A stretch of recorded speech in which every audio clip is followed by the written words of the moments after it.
Segments from Life in the Arts can now be viewed on demand on YouTube.com. Just go to YouTube.com, add /longtimers, and that will take you to our YouTube channel.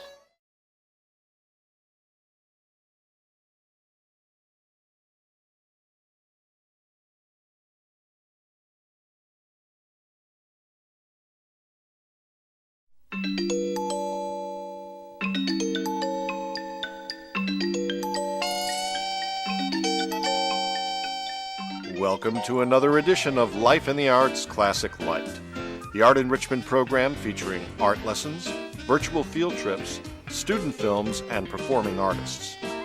Life in the Arts is a program that your entire family can participate in and enjoy. Artist Laurent Davidson shares his knowledge of the art of mobile making.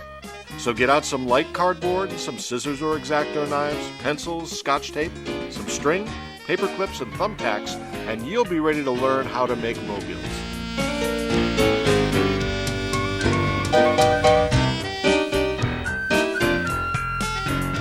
Also on today's program, we'll help celebrate Asilomar State Park and Conference Center's 50th anniversary with an Artist from the Past segment. Life in the Arts proudly presents Jill Jackson as Julia Morgan, architect of Asilomar.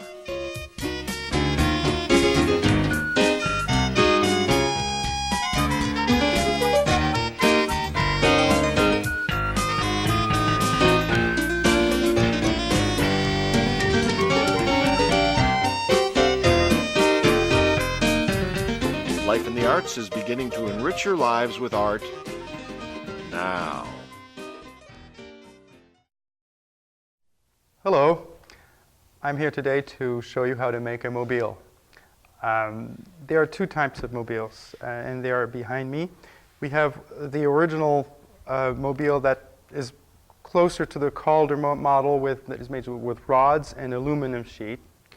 And this one being a little harder to start working with, we'll turn our attentions more to this kind of mobile, which is without any rods and only links.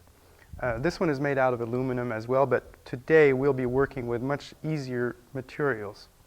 We'll be working with cardboard, but you can also use plastic, you can use wood, you can use plywood, you can use aluminum, you can use anything you can think of, including paper if you figure out how to reinforce it.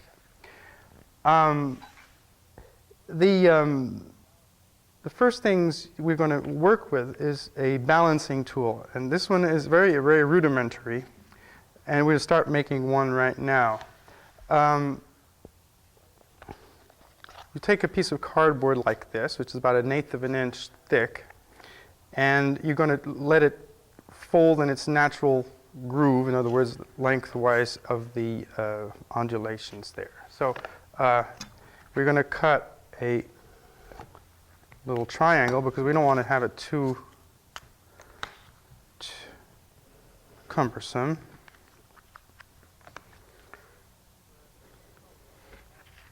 And this is where you were probably wondering why you wanted 2 thumbtacks in this project. This is where we're going to use them. And if you don't have any thumbtacks, go into your kitchen drawers. There's always thumbtacks. They're sort of lying about, waiting. Okay, so we have 1, and we have 2 here. You notice that I actually went with the first one all the way through, and that gave me my marking for the second one. And now, if we will, we want to have those points pretty much right on each other. Now, once this is done, we'll go in with some tape, and we'll start like this and make sure that it stays in place that way.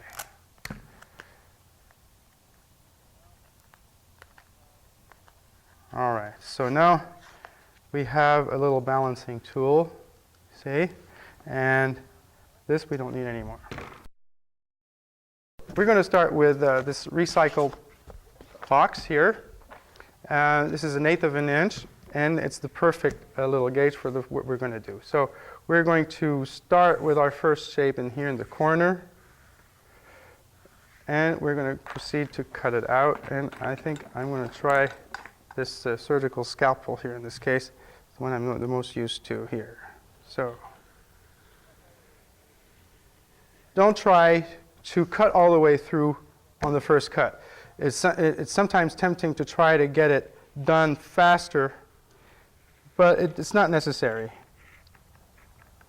Always cut away from yourself. Don't put your hand in front of the blade coming towards you. In this case, we see that we actually did pretty much go through. So much for my advice. But when you go through again, you'll find that the blade will actually normally follow the path of least resistance and go straight into the groove here. So here's our first shape, and we're going to go on with the second one, which is going to be a little longer, like this. And here we go. And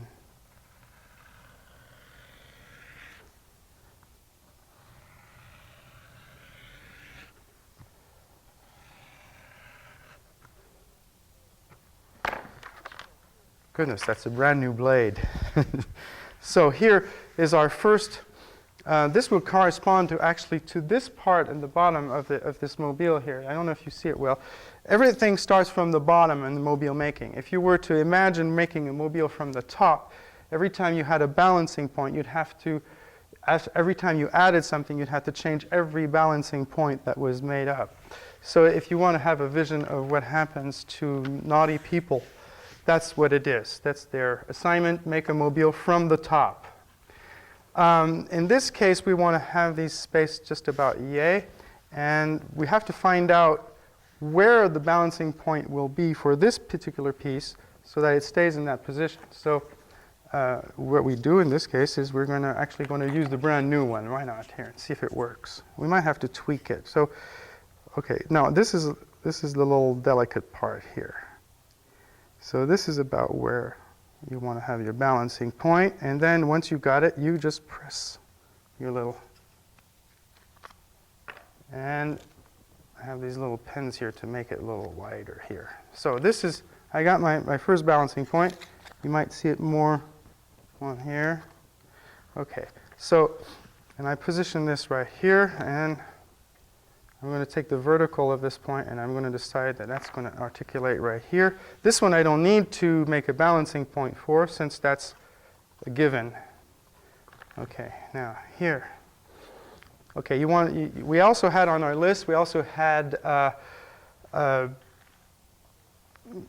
these little things here, which are paper clips, or wire. We'll use both so you can see how we can use it. In this case, we're going to see if we have, I have two types of paper clips, but that gives us actually 4 sizes of links. Let's take this one. In this case, we'll just take off a little piece right here, and that will be our second size here. So then you thread it this way. And there you go. Now, we got this going. Where's my balancing tool? Here. So, whoop, you see, gotta go further up here. So, that's about right.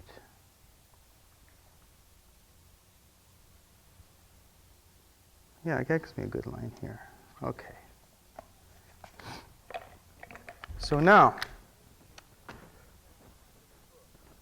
you'll need a little string with a hook to eventually go to the effect and see how it works. Okay, so it's moving.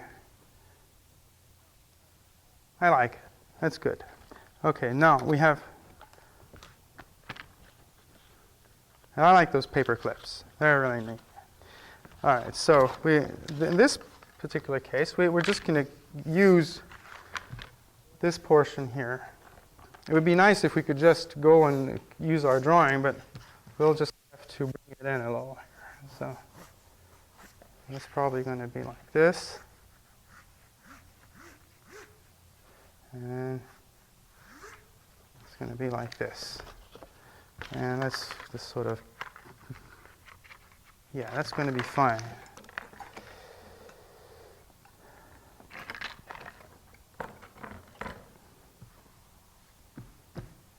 So here.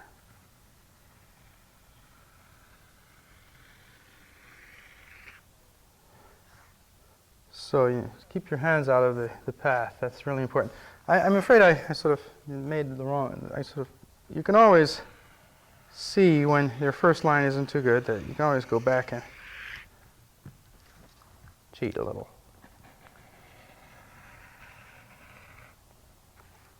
Okay.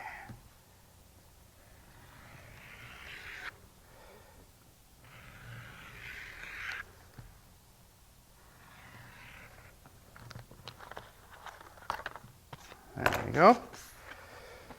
So now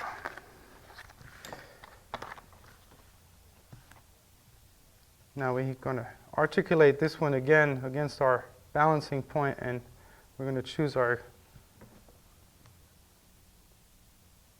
tie-up right here.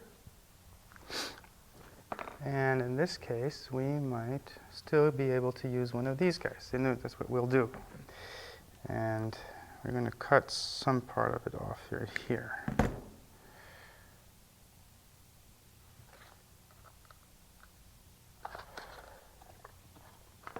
Oh. All right, there you go.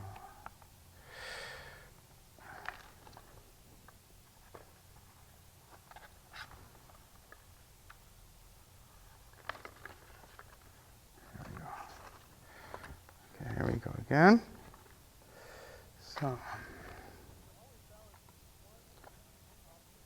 So you're always balancing one object at a time. You only have one balancing point to worry about, and it's the last one on the top here.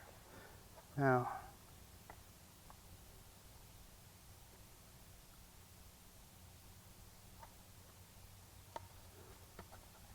there we go. All right, so let's see what this gives us.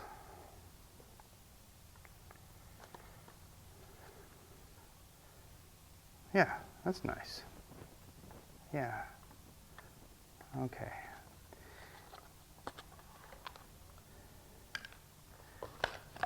Okay, now in this, at this particular juncture, I would like to point out a couple of things.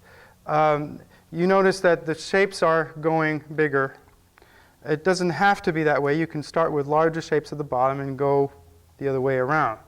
But you still need to have a certain rhythm and a certain progression.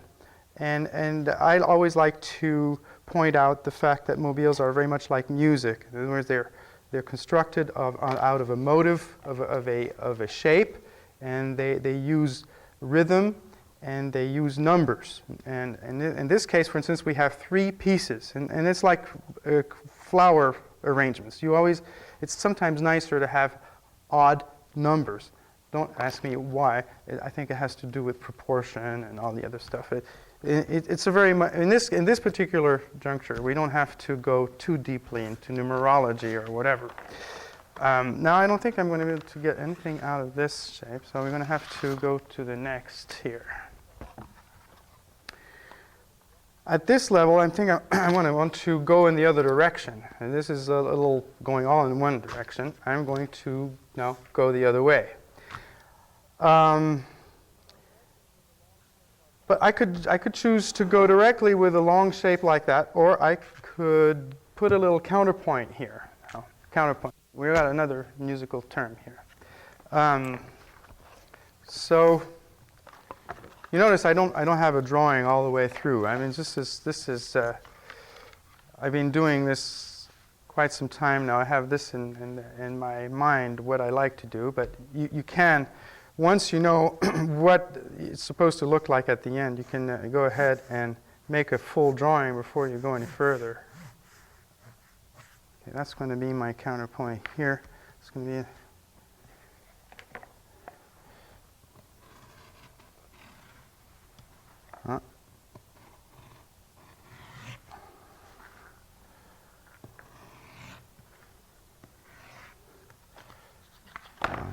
So here we go.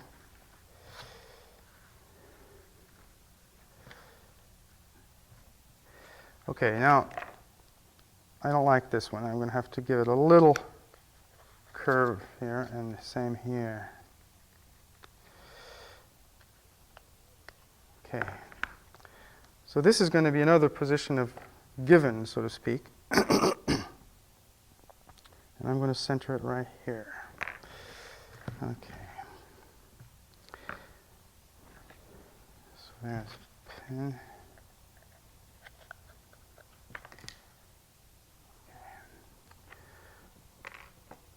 Well, in this case, I'm seeing I'm going to need something a little longer here. So we're going to use some wire. Actually, I'm going to go ahead and use this one.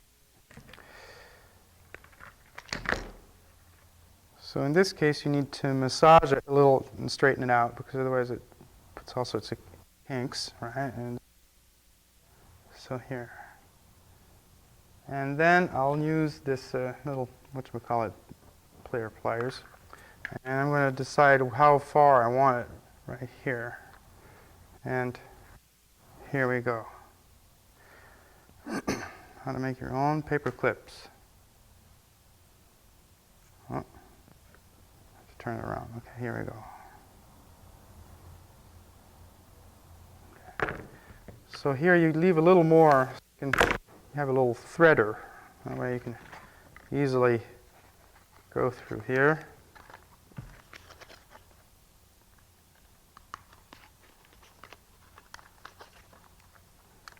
There we go. So then you take that other part off, because if you take it out later, it might put you out of balance. Okay, so now we got it. Okay, now we know the balancing point. It's getting boring, isn't it? I mean, it's just, huh? Okay. So you always add a little last to be able to hang it like this. There you go. So that's how you make a mobile. When it comes to the color schemes, you're on your own. Basically, you can do whatever you want. The things to remember is that water-based paints will warp your cardboard. So it would be better in a way if you can use oil-based, but you can always let them dry and then assemble them later, or make sure that they dry flat once you've already assembled it. That's the lesson for today. I hope you enjoyed it. Thank you very much.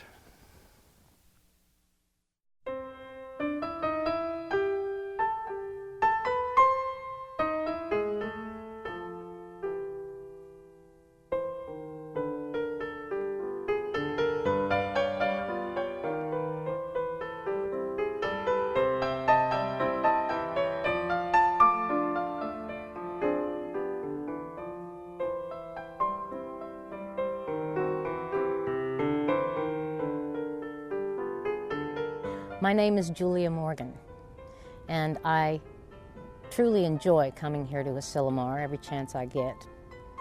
I think it's a wonderful opportunity for the girls involved with the YWCA to come here, to be able to learn the skills that they will use as they embark upon the world. I reminisce about my own adolescence, about when I was in high school. My favorite subjects were advanced mathematics, physics, Latin, and German, which perhaps sparked my interest in architecture.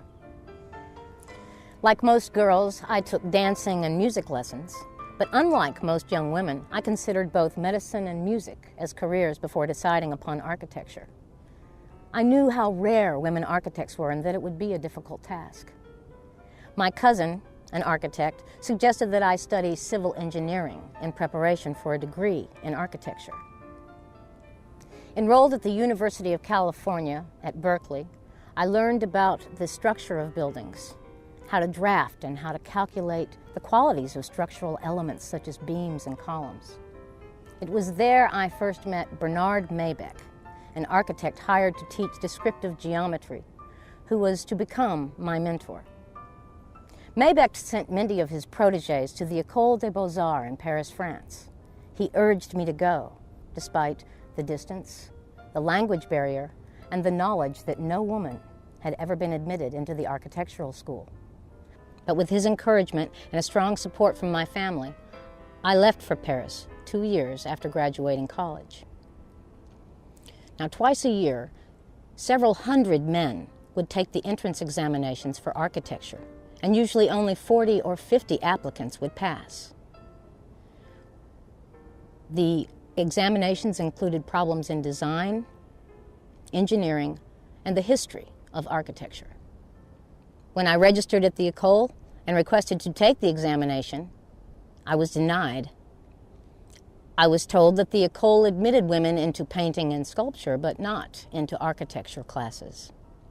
I was determined to be given an opportunity, and so I began to study like a student of the École. Now, students of the École study in studios or ateliers with independent architects to instruct them. Maybeck recommended I join the studio of Marcel de Moncleur. As a newcomer, I had to assist the senior students by adding minor details and color to their drawings. Now, because I was a woman, the men around me were generally polite and considerate, but for that same reason, they did not take me seriously as an architect. Even Monsieur seemed astonished if I did anything showing the least intelligence. At last, over a year after I had arrived in Paris, I was allowed to take the entrance exams, but I was shut away by myself in a separate skylit room which was very hot. I made serious mistakes on the examination because I could not think in meters and did not pass. I failed a second time, not scoring high enough to be accepted. It became apparent that the École did not wish to encourage women in this career field.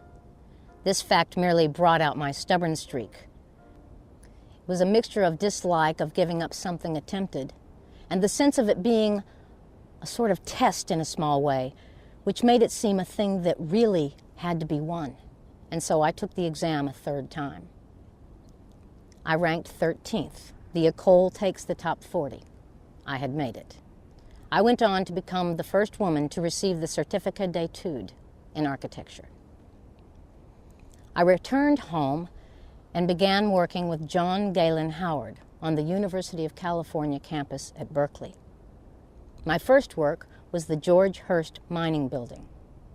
After that, I supervised the construction and worked on the plans for the Greek amphitheater. Even though I quickly became an important member of Howard's staff, I nevertheless faced constant struggle because I was a woman. My male colleagues would not afford me the recognition I deserved, and I knew that I would not be satisfied until I opened my own office, especially after hearing a comment in which Howard had boasted that he had the best and most talented designer whom I have to pay almost nothing as it is a woman. So in 1903, I set up a drafting board in the carriage house of my family's home in Oakland, took the state architectural examination, and in 1904 became the first woman certified by the state of California as an architect. My practice began with a number of small houses for sorority sisters from college. My first large commission was the Mills College Campanile Tower. My next large commission came from Mrs. Phoebe Apperson Hurst, whom I had met on one of her trips to Paris. She wanted the family's hunting lodge in Pleasanton to be redesigned into a hacienda where she would host cultural and artistic gatherings. It was my acquaintance and professional association with Mrs. Hurst that first brought me to this area in the autumn of 1912. She had asked if I would look at some property that she and the YWCA, the Young Women's Christian Association, were considering taking. It was the intention of the YWCA to build the first conference facility and summer camp ever owned by a national women's organization. I walked through 30 acres of sand dunes and pine forests, which William Crocker and his real estate firm, the Pacific Improvement Company, were going to donate to the YWCA if they promised to pay the taxes and make $30,000 of improvements on the land. As we strolled through the property, I took notes and drew sketches for these YWCA dreamers, designing the layout of the buildings. The YW accepted the land deal, and I was asked to take on the project as its architect. They named their property Asilomar, loosely translated in Spanish, asilo meaning refuge, mar meaning the sea, Asilomar, a refuge by the sea. Now, by the early spring of 1913, the YW had collected nearly $50,000 as startup money to begin building. I wanted the buildings to become part of the landscape, not to conquer it. And so I chose to design in the arts and crafts architectural style because of its affinity with nature. I wanted the buildings to look as though they belonged there, as though they were growing out of the ground alongside of the trees, and that my windows are walls so that when you're inside, you look out and see the endless possibilities available to you, and that you feel that you are outside even though you're inside. The construction of the first building was completed by that summer. The YWCA duly named the building the Phoebe Apperson-Hurst Social Hall. The function of this building had multiple uses. It was to be an administration building, a gathering place, and classrooms where the young women who came here would learn the skills that they needed. After 2 years, the administration building outgrew its usefulness, and the YWCA needed additional buildings, and so they asked me to build the chapel. Carrying on the theme of stone, concrete, and redwood, the chapel's beauty integrates into the landscape. Windows surround the chapel, providing natural light into the interior at all times of the day.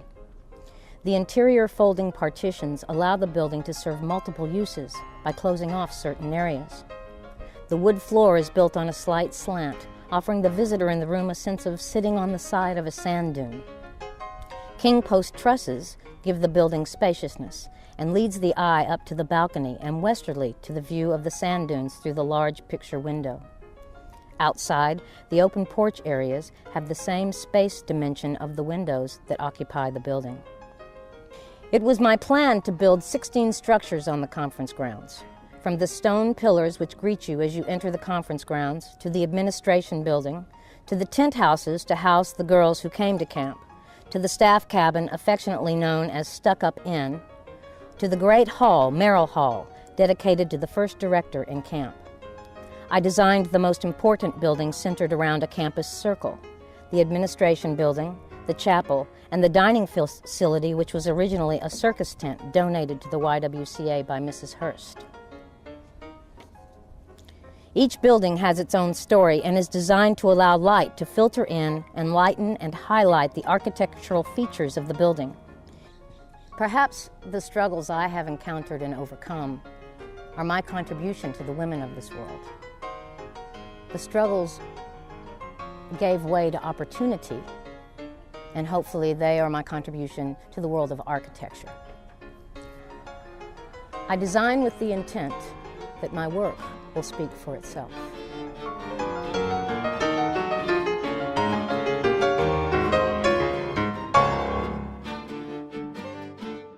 Coming up next on Life in the Arts, an art lesson on watercolors, washes, and glazes with artist and teacher Shirley Prebeck, and an award-winning student film with a twist, Heiss by Evan Jones, on the next episode of Life in the Arts.